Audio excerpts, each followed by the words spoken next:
ጤና ይስጥልኝ ክቡራንና ክቡራት የዩቲዩብ ቻናል ቤተሰቦች፣ ከቻናሌ የሰዓቱን አጫጭር መረጃ ይዤ ቀርቤያለሁ። እስከ ፍጻሜ አብራችሁን ቆዩ። ሀገር አቀፍ፣ አህጉር አቀፍና ዓለም አቀፍ አንኳር ዜናዎች ውስጥ ክቡራን አድማጮች መረጃ አሰናድተናል። በዚህ ሰዓት የመረጃ ጊዜ ከምታደምጧቸው መረጃዎች መካከል የተወደዳችሁ ቻናሌ ቤተሰቦች እነሆ ዘገባዎችን ከዚህ እንደሚከተለው ወደ እናንተ የምናደርስ ይሆናል። አድማጭ ተመልካቾቻችን ይመጥናሉ ያላቸው መረጃዎች ዋና ዋና ነጥቦችን በቅድሚያ ዜናዎቻችን ሰምታችሁ ላይክ፣ ሰብስክራይብ እና ሼር ያድርጉ። እስከዛሬ ላይክ፣ ሰብስክራይብ ላደረጋችሁ እንዲሁም ለምታደርጉኝ አድማጭ ተመልካቾች ልባዊ ምስጋና ይድረሳችሁ። የእናንተ አቅም ብርታት ይሆነኛልና አመሰግናለሁ። ዛሬ ፕሮግራሙ ላይ ንግግር ያደረጉት ጠቅላይ ሚኒስትር አብይ መንግስታቸው ለኮሚሽን የሚያደርገውን ድጋፍ እንደሚቀጥል በድጋሚ አረጋግጠዋል። አሁን ያለውን መንግስት ስልጣን ዘመኑን ከማጠናቀቁ በፊት ኮሚሽኑ ምክረ ሀሳቦቹን ካቀረበ በተቻለ መጠን መሬት ለማውረድ እንዲሁም ምክረ ሀሳቦቹን ተጠቅሞ ለማሻሻል ዝግጁ እንደሆነ አስረድተዋል። በቀጣይ ምን ውጤት ይገኛል አብረን የምንለው ይኖራል። አብረን እንከታተለው። ዛሬ ኢራን ሻሂድ ድሮን ከ20 ሺህ እስከ 50 ሺህ ዶላር ያወጣል። እንግሊዝ የኢራን ድሮን ለመምከን ልትጠቀምበት ያሰበችውን ሚሳኤል አሁን ላይ የአሜሪካ መከላከያ የተገለገለበት ይገኛል። የኢራን ድሮን ዝቅ ብሎ መብረር የሚችል ስለሆነ በቀላሉ ከእይታ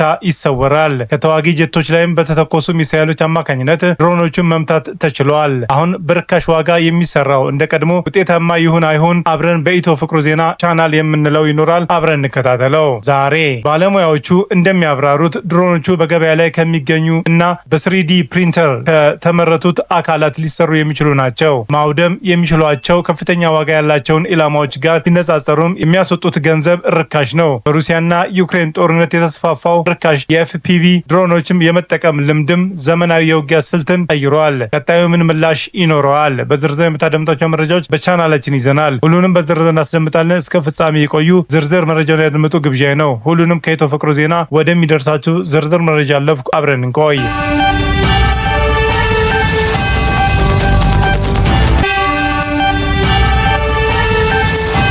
የአብዛኛው አፍሪካ ሀገራት የህገ መንግስት ማሻሻያ የተደረገው የመሪዎችን የስልጣን ዘመን ለማራዘም ነው። ጠቅላይ ሚኒስትር አብይ አህመድ ሀገራዊ ምክክር እየተደረገ ያለው የሀገሪቱን ህገ መንግስት ያለ ማብቂያ የተቀመጠውን የሀገሪቱን መሪ የስልጣን ዘመን ለመገደብ መሆኑን ተናግረዋል። መንግስት ስልጣኑ በህግ ተገድቦ ህገ መንግስቱ እንዲሻሻል እየጠየቀ ባለበት ሁኔታ በሀገራዊ ምክክር አንወያይም ያሉ አካላትን ተችተዋል። ጠቅላይ ሚኒስትር አብይ ይህን የተናገሩት የሀገሪቱ ምክክር ኮሚሽን ግንቦት 7 2018 ዓ.ም የአፈጻጸም ሪፖርቱን ባቀረበበት ዝግጅት ላይ ነው። ዝግጅቱ ላይ ጠቅላይ ሚኒስትሩን ጨምሮ ከፍተኛ የፌዴራልና የክልል የስራ ኃላፊዎችና የህዝብ ተወካዮች ምክር ቤት ቋሚ ኮሚቴ አባላት እንደተገኙም ተገልጿል። ብሔራዊ ቴሌቪዥን ላይ የቀረበውን የ3 ደቂቃ ገደማ የጠቅላይ ሚኒስትሩን ንግግር ቪዲዮ እንደሚያሳየው አብይ በኮሚሽኑ የስራ አፈጻጸም መኩራታቸውን ገልጸዋል። ልጆቻችን በታሪክ ማህደር ውስጥ የእናንተን ታሪክ እየመነዘሩ እያዩ ብዙ ትምህርት እንደሚያገኙ ብዙ ጥርጥር የለም ብለዋል። አብይ እንደተናገሩትም በብዙ የአፍሪካ ሀገራት ይህ አይነቱን ተግባር የተከናወነው የምክክር ኮሚሽን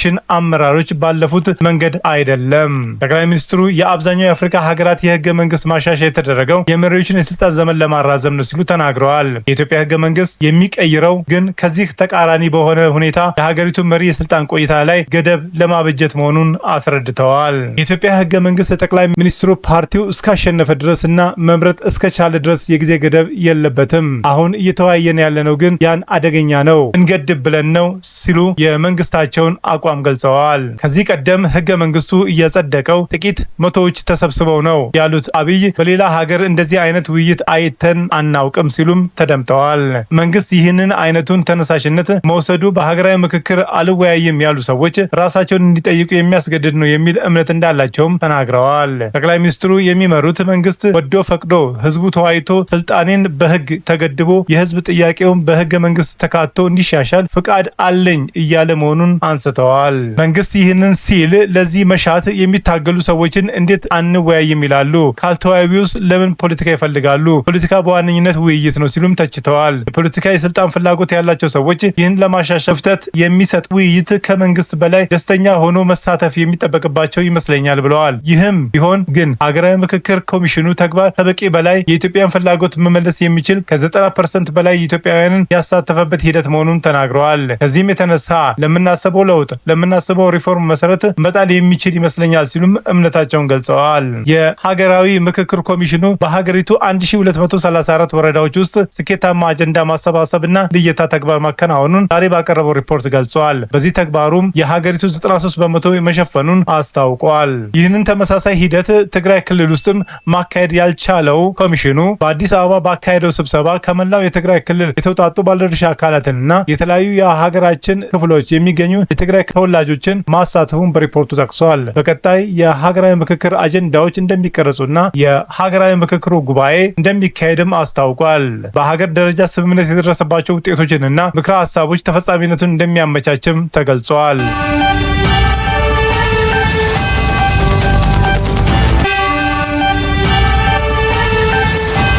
ሳይፐርስ ውስጥ በሚገኝ የዩናይትድ ኪንግደም ወታደራዊ ሰፈር ላይ ባለፈው ወር የድሮን ጥቃት መፈጸሙ ተገልጿል። በመካከለኛው ምስራቅ የተሰማሩ የእንግሊዝ ተዋጊ ጀቶች የኢራን ድሮኖችን ማምከን የሚችሉበትን አዲስ ሚሳይል ይገጠምላቸው ነው። የሚገጠምላቸው ሚሳይል በአነስተኛ ገንዘብ የኢራን ድሮኖችን ለማክሸፍ እንደሚውልም ተገልጿል። የሀገሪቱ መከላከያ ሚኒስትርም ኢላማዎችን ለመምታት አሁን ጥቅም ላይ እየዋለ ካለው ሚሳይል የሚረክስ ዘመናዊ መሳሪያ ነው ሲሉም ገልጸዋል። ይህ ጸረ ድሮን ሚሳይል አድቫንስድ ፕሪሸስ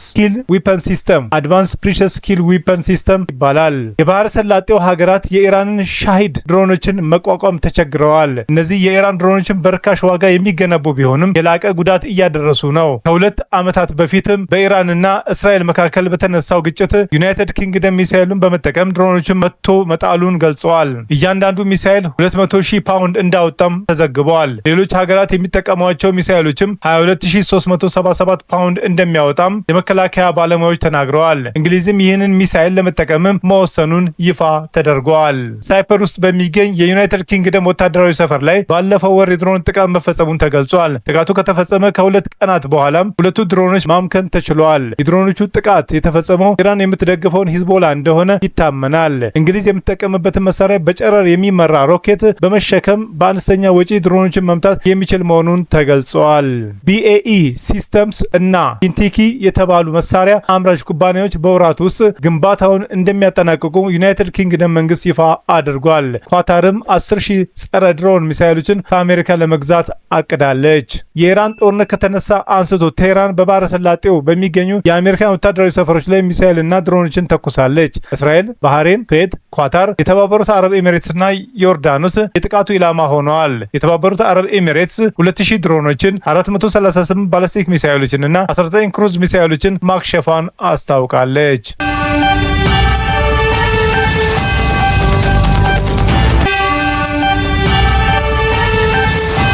በድሮኖች አማካኝነት በተፈጸመ ጥቃት ወታደሮችና ሲቪል ሰው ተገለዋል። በርካቶች ደግሞ ቆስለዋል። ሂዝቦላ እስራኤል ላይ በሚፈጽማቸው ጥቃቶች ወቅት ኦፕሬተሩ በቀጥታ እየተመለከተ በሚያንቀሳቅሳቸው ፈርስት ፐርሰን ቪው FPV አነስተኛ ድሮኖችን የሚጠቀምበት መጠን ከጊዜ ወደ ጊዜ ጨምሯል። ከነዚህ ድሮኖች መካከልም የተወሰኑት ቁጥጥር የሚደረግባቸው በፋይበር ኦፕቲክስ ኬብሎች ሲሆን ይህንም ከውስብስብ የመከላከያ ስርዓቶች ማምለጥ ያስችላቸዋል። ቢቢሲ ቬሪፋይ የሊባኖሱን ታጣቂ ቡድን ከመጋቢት 17 2018 ጀምሮ የለቀቃቸውን 35 ቪዲዮዎች መርምሯል። ቪዲዮቹ የሂዝቦላ ደቡብ ሊባኖስና ሰሜን እስራኤል ውስጥ በሚገኙ እስራኤሎች ወታደሮችና ብረት ለበስ ተሽከርካሪዎችና የአየር መከላከያ ስርዓት ላይ የፈጸማቸው ጥቃቶችንም ያሳያሉ። አነስተኞቹ ድሮኖችም የራዳር መለያ መሳሪያ በቀላሉ ማለፍ ስለሚችሉ የእስራኤል መከላከያ ሰራዊት እስካሁን ድረስ ምንም አይነት ውጤታማ የመከላከል እርምጃ መዘጋጀት እንዳልቻለ ባለሙያዎቹ ለቢቢሲ ቬሪፋይ ተናግረዋል።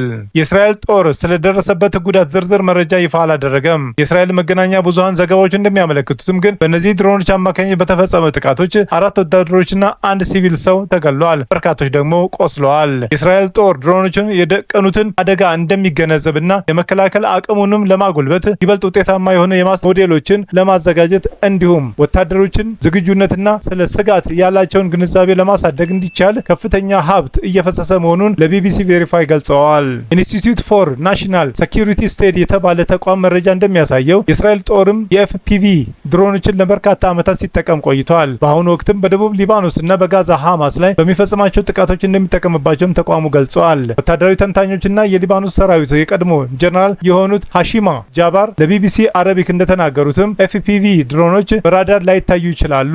ሂዝቦላ በክምችቱ የሚገኙትን በመቶዎች የሚቆጠሩ ይህንን አይነቱን ድሮኖች በመጠቀም ታንኮችን ጨምሮ የተለያዩ የብረት ለበስ ተሽከርካሪዎችን ማክሸፉን ያስረዳሉ። ሂዝቦላ ለበርካታ ዓመታት ትላልቅ ጥቃት ድሮኖችን በመጠቀም በሰሜን እስራኤል የሚገኙ ኢላማዎችን ሲመታ መቆየቱን የሚናገሩት ጃባር አሁን በኤፍፒቪ ድሮኖች በመጠቀም መጀመሩ ፍጹም የተለየ ምዕራፍ ውስጥ መግባቱን እንደሚያመላክትም ገልጿል። ድሮኖቹ ዘመናዊ የውጊያ ስልትን ቀይረዋል። ቢቢሲ ቬሪፋይ ከመጋቢት 17 አንስቶ በሂዝቦላ ቴሌግራም ቻናል ላይ የተለቀቁትን 100 ገደማ የኤፍፒቪ ድሮኖች ጥቃት የሚያሳዩ ቪዲዮዎችን አግኝተዋል። በእነዚህ ውስጥም 35ቱን ትክክለኝነትን አረጋግጠዋል። ሂዝቦላ ግጭቱን ከተጀመረበት የካቲት 23 በፊት ይህን አይነቱን ጥቃት የሚያሳይ ቪዲዮዎችም የለቀቀ የነበረ አይመስልም። ሐማስ ግንቦት 6 ቀን የተለቀቁና ትክክለኝነቱ የተረጋገጠ አንድ ቪዲዮ ቢያንስ 4 የኤፍፒቪ ድሮኖች ክሪያት ሺሞን በተባለ አካባቢ አቅራቢያ በሚገኝ የእስራኤል የድንበር ካምፕ ላይ የተከታታይ ጥቃት ሲፈጽምና ወታደሮቹ ተሽከርካሪዎችን በቅደም ተከተል ኢላማ ሲያደርጉ ያሳያል። ቢያንስ 2 ተሽከርካሪዎች ከፍተኛ ጉዳት እንደደረሰባቸው ወይንም እንደወደሙ መመልከት ይቻላል።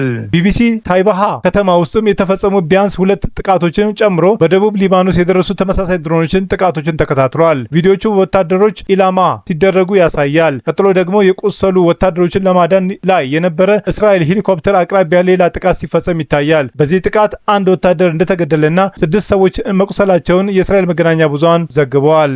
እነዚህ ድሮኖች ውስጥም አብዛኞቹ ሲበሩ የነበሩት በሬዲዮ ወይም በሌላ ገመድ አልባ ሲግናል ሳይሆን በፋይበር ኦፕቲክስ ኬብል ግንኙነት ነው። ይህ በመሆኑ አሁን በስራ ላይ ባሉ የእስራኤል ጥቃት መመከቻዎቹን ተጠቅሞ መጥለፍን አዳጋች ያደርገዋል። ኪንግስ ኮሌጅ ለንደን ደህንነት ባለሙያ የሆኑት ዶክተር እንድሪያስ ፕሪግ ለቢቢሲ ቬሪፋይ እንደገለጹት ፋይበር ኦፕቲክስ የእስራኤል ድሮኖችን የመለየትና የመጥለፍ አቅም አብዛኛውን ጥቅም አልባ ያደርገዋል። በተለይም ድሮኖቹ የሚያበረውን ኦፕሬተር ፈልጎ ማግኘትም ይበልጥ አዳጋች እንደሚያደርገውም አስረድተዋል። እንደ ባለሙያው ገለጻ የእስራኤል ወታደሮች ይበልጥ በጥንቃቄ እንዲንቀሳቀሱ ይዞታቸውን እንዲያጠናክሩና እንደ መረብና የብረት ሳጥኖችን ያሉት አካላዊ መከላከያ ዘዴዎችን እንዲጠቀሙ እያስገደዳቸው ነው። ወዲያውንም ለሚወሰዱ የአካባቢው የመከላከያ እርምጃ የበለጠ ትኩረት መስጠት ግዴታ እንደሆነባቸውም ተናግረዋል። ሂዝቦላ ድሮኖቹን እንደ ቻይና ካሉ ቦታዎች የሚገቡ እና በገበያ ላይ በቀላሉ የሚገኙ የተለያዩ አካላትን ተጠቅሞ በሀገር ውስጥ ከገጣጠሟቸው ሊሆን እንደሚችልም የደህንነት ባለሙያው ገልጸዋል። የአንድ ድሮን ዋጋ ከ300 እስከ $500 እንደሚገመትም አክለዋል። በሴንተር ፎር ኢንፎርሜሽንስ ሪሊዘንስ የመሳሪያ ባለሙያና ከፍተኛ መርማሪ የሆኑት ሊዮን ሃዲቭ እንደሚናገሩት ከገበያ ላይ የተገኙት ድሮኖች አካላት 3D ፕሪንተርን በመጠቀም የተመረቱ መሳሪያዎች ክፍሎች ይደግፋሉ። በቀላሉ ሊገኙ የሚችሉና ባላቸው ወታደራዊ ያልሆኑ አሰራር የተነሳ የነዚህን ክፍሎች መገኛ መከታተል በጣም አስቸጋሪ ሆነዋል። በአብዛኛው እነዚህ የኤፍፒቪ ድሮኖች ደቡብ ሊባኖስ ውስጥ በበቂ ሁኔታ የሚገኙ የአርፒጂ ተተኳሽ ጭንቅላትን ይሸከማሉ ሲልም አብራርተዋል። እጅጉን የተጠበቁ የሆኑት ብረት ለበስ ተሽከርካሪዎች አደጋ ላይ የጣሉት የኤፍፒቪ ጥቃቶች እየጨመሩ መምጣታቸውን በእስራኤል ወታደሮች ላይ ያሳደረው ስነ ልቦናዊ ተጽዕኖ ከፍተኛ እንደሚመስል ሃዲቭ ለቢቢሲ ቬሪፋይ ተናግረዋል። ከሰሞኑ የተባባሰው የእስራኤልና የሄዝቦላ ግጭት የተጀመረው አሜሪካና እስራኤል ኢራን ላይ ጦርነት ከከፈቱበት ከ2 ቀናት በኋላ በመጋቢት 2018 ዓ.ም ነበር። አሜሪካና እስራኤል በፈጸሟቸው ተከታታይ ጥቃቶች የኢራን ጠቅላይ መሪ አያቶላ አሊ ኻሜኒን ገለዋል። ሄዝቦላ የኻሜኒን ሞት ተከትሎም እስራኤል ላይ ሮኬቶችን ተኩሷል። እስራኤል በበኩሏ ሊባኖስ ላይ መጠነ ሰፊ የአየር ጥቃቶች በፈጸምና የሀገሪቱን ደቡባዊ ክፍሎች እግረኞች ወታደሮችን በማሰማራት ምላሽ ሰጥታለች። የሊባኖስ የጤና ሚኒስቴር መረጃ እንደሚያሳየው ጦርነቱ ከተጀመረ አንስቶ 2896 ሰዎች ተገለዋል። እነዚህ ውስጥም 400 በላይ የሚሆኑት የተገደሉት የአሜሪካን ፕሬዚዳንት ዶናልድ ትራምፕ ሚያዝያ የተኩስ አቁም ስምምነት መፈረሙን ካወጁ በኋላ ነው። የሊባኖስ የጤና ሚኒስቴር መረጃው የታጣቂዎችንና የሲቪሎችን ሞት ለይቶ አላስቀመጠም። ግጭቱ ከተጀመረ ጊዜ አንስቶ ከ1 ሚሊዮን በላይ ሊባኖሳውያን ተፈናቅለዋል። እስራኤል በበኩሏ በዚህ ግጭት 4 ወታደሮቿና 18 ንጹሃን መገደላቸውን ገልጻለች። የመረጃ ምንጭ አስነብቧል።